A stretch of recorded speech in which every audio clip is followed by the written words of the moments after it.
শেখ হাসিনার পতন কিংবা ২৪-এর গণ অভ্যুত্থান, এক্ষেত্রে সাংগঠনিক অবদানের কথা উঠলে সবার আগে নাম আসে বৈষম্য বিরোধী ছাত্র আন্দোলনের। এটা সত্যি, কিন্তু এই প্ল্যাটফর্ম তো কেবল ২-৪ জন অরাজনৈতিক ব্যক্তিকে দিয়ে গড়ে ওঠেনি, গড়ে উঠেছে দেশের অন্যান্য বৃহৎ এবং ছোট ছোট দলগুলোর কর্মী সমর্থকদের প্রত্যক্ষ এবং পরোক্ষ অংশগ্রহণে। কারা তারা? স্বাভাবিকভাবেই নাম আসে বিএনপি, জামাতে ইসলামী, ছাত্র শিবির, গণ অধিকার পরিষদ, এবি পার্টি, এমন বেশ কিছু দলের। কিন্তু একটি নাম কখনো কোনো মিডিয়ায়, টকশোতে, খবরের কাগজে কিংবা সামাজিক যোগাযোগ মাধ্যম কোথাও আসে না: ছাত্রী সংস্থা। দেখুন, জামাত শিবিরের নাম আসলেও তাদেরই ভ্রাতৃপ্রতিম ছাত্রী সংস্থার নাম কিন্তু আসে না তেমন। কিন্তু জানেন কি, এই কোটা আন্দোলনটারে এক দফায় আনতে কত বড় ভূমিকা রেখেছিল ছাত্রী সংস্থার বোনেরা? ১৬ জুলাই মধ্যরাতের এই মিছিলটা দেখুন।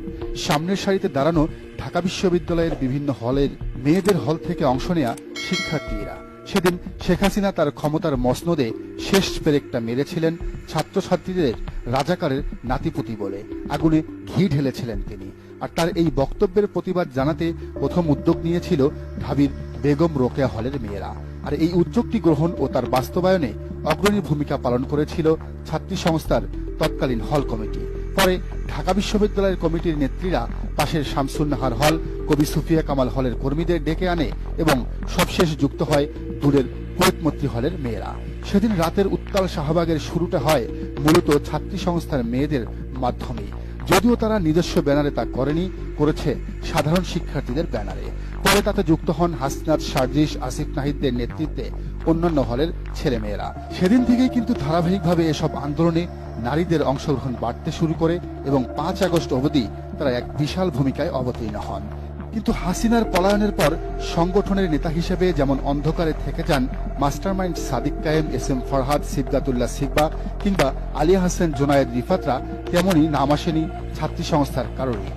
নাম এসেছে বাম সংগঠন ছাত্র ফেডারেশন নেত্রী উমামা ফাতেমা কিংবা ছাত্র শক্তির নেত্রী নুসরাত জাহান, সামান্তা শারমিন আর মাহফুজ আলম, হাসনাত, সার্জিসদের। অবশ্য এজন্য শিবিরের অতি সারল্যকেই দায়ী করছেন বিশ্লেষকরা। তারা বলছেন, জামাত শিবির কিংবা ছাত্রী সংস্থার সমস্যা হলো তারা কখনো ক্রেডিট নিতে চায় না, সবসময় নিজেরা করে অন্যের উপর ক্রেডিট ভাগ করে দিতে চায়।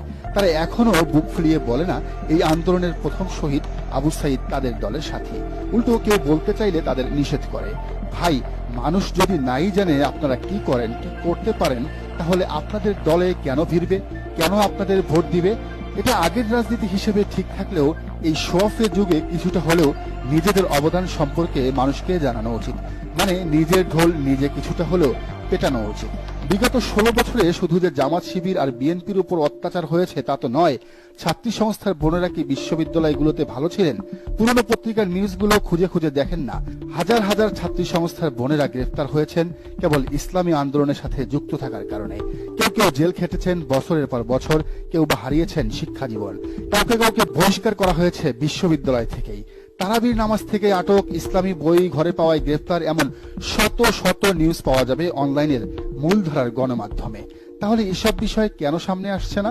আজকে শাহবাগের কেউ আটক হলে, লাকি আক্তারের নামে মামলা হলে কিংবা ছাত্র ইউনিয়নের কোনো নারী হেনস্থা হলে প্রথম আলো, ডেইলি স্টার যেভাবে কান্না করে, ছাত্রী সংস্থার মেয়েদের উপর চলা জুলুমকে তারা কি সেভাবে তুলে ধরেছে?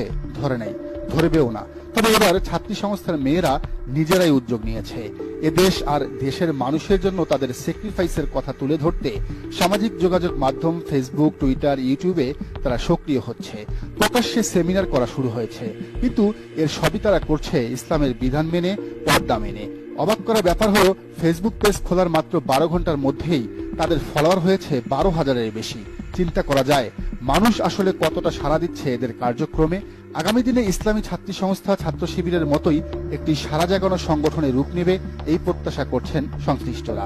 তবে ইতিমধ্যে তাদের সমালোচনাও শুরু হয়েছে। বলা হচ্ছে, নারীরা থাকবে ঘরের ভেতর, তারা কেন রাজনীতিতে, তাদের আবার কিসের সংগঠন? দর্শক, আপনার কি মনে হয়, ছাত্রী সংস্থার এসব কর্মকাণ্ড কি ঠিক আছে নাকি ভুল? জানান কমেন্টের ঘরে। আর এই চ্যানেলে নতুন হলেও রাজনীতির নিত্য নতুন তথ্য ও বিশ্লেষণ পেতে চ্যানেলটি সাবস্ক্রাইব করে বেল আইকনটি বাজিয়ে